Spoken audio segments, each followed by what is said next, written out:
Hello friends, welcome to Kalakkal kitchen. வாங்க இன்றைக்கி வீடியோக்குள்ளே போகலாம். இது பார்த்திங்கன்னா எல்இடி ஸ்ட்ரிப்ஸில் நம்ம சாட்டில் அகல் மாதிரி பண்ணிவிட்டு டபுள் சைட் டேப் போட்டு ஒட்டிட்டு அழகாக அது மேலே ஒட்டி டெக்கரேட் பண்ணிவிட்டு இப்போ லைட் போடும்போது நம்ம விளக்கு ரொம்ப அழகாக பிரைட்டாகவும் இருக்கும். இப்போ ஒரு 200 கிராம்ஸ் அளவு வெல்லம் எடுத்திருக்கேன். இதை பாகு காய்ச்சிட்டு ஃபில்டர் பண்ணி நம்ம எடுத்துக்கலாம்.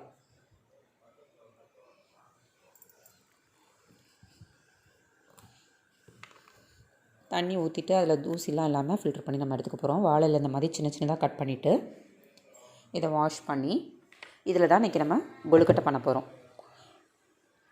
எங்கள் ஊர்லலாம் கார்த்திகை அன்னைக்கு பார்த்திங்கன்னா பனை ஓலையில் கிடைக்கும் நிறையா.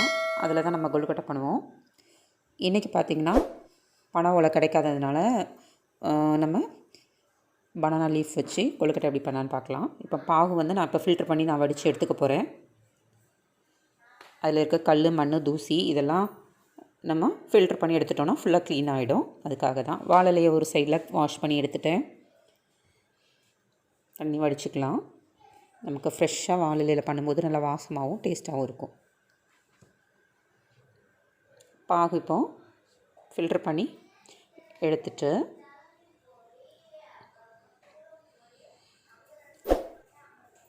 பாருங்கள், இவ்வளோ டஸ்ட் இருக்குது பாருங்கள். இது கூட கொஞ்சமாக நம்ம ஏலக்காய் சேர்த்துக்கலாம்.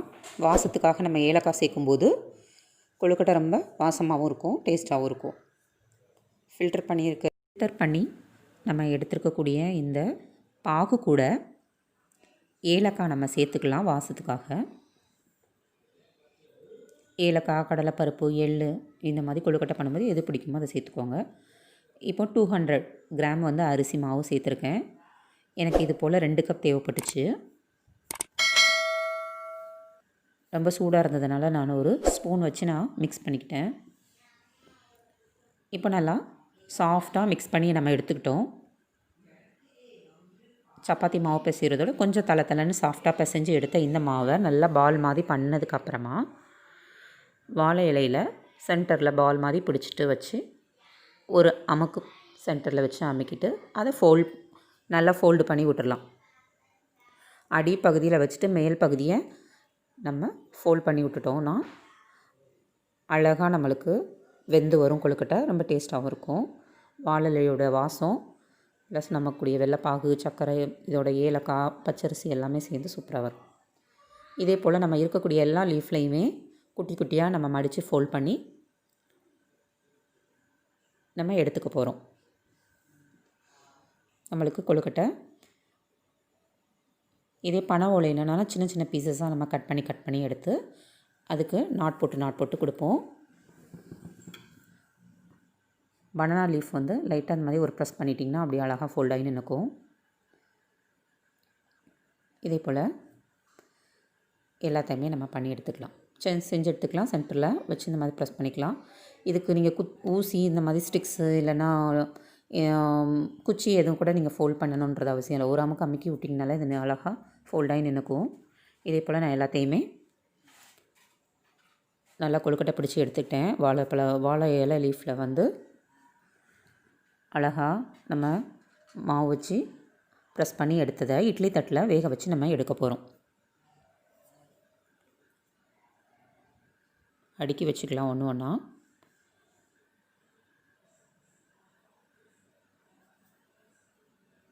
இது இட்லி தட்டு போட்டு நீங்கள் ஸ்டீம் பண்ணி நீங்கள் எடுத்துக்கலாம். எலக்ட்ரிக் குக்கர் எதுனாலும் நம்ம இட்லி எப்படி வேக வச்சு எடுப்போமோ அதே போல். நான் 2 டைம் வச்சு எடுத்தேன்.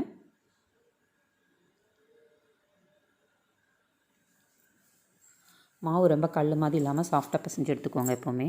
அப்போ தான் சாப்பிடும்போது ரொம்ப ருசியாகவும் சாஃப்டாகவும் இருக்கும் கொழுக்கட்டை. இப்போ எல்லாமே நான் எலக்ட்ரிக் குக்கரில் வச்சு நான் ஸ்டீம் பண்ண போகிறேன்.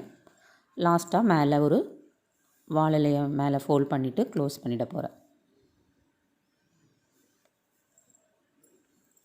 நல்லா வெந்துடுச்சு. எனக்கு 15 நிமிஷம் டைம் எடுத்தது நல்லா வெந்து வர்றதுக்கு. பாருங்கள், அவ்வளோ சூடாகி நல்லா வெந்துடுச்சு. இப்போ நம்ம ஆஃப் பண்ணிவிட்டு வெளியில் எடுத்துடலாம்.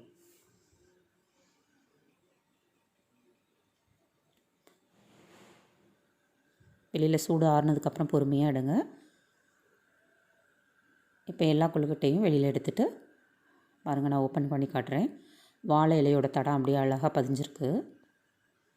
செம்ம டேஸ்ட்டாகவும் ருசியாகவும் கார்த்திகை தீபத்தானதுக்கு சூப்பராக கொழுக்கட்டை நம்மளுக்கு கார்த்திகை கொழுக்கட்டை தயாராகிடுச்சு ஃப்ரெண்ட்ஸ்.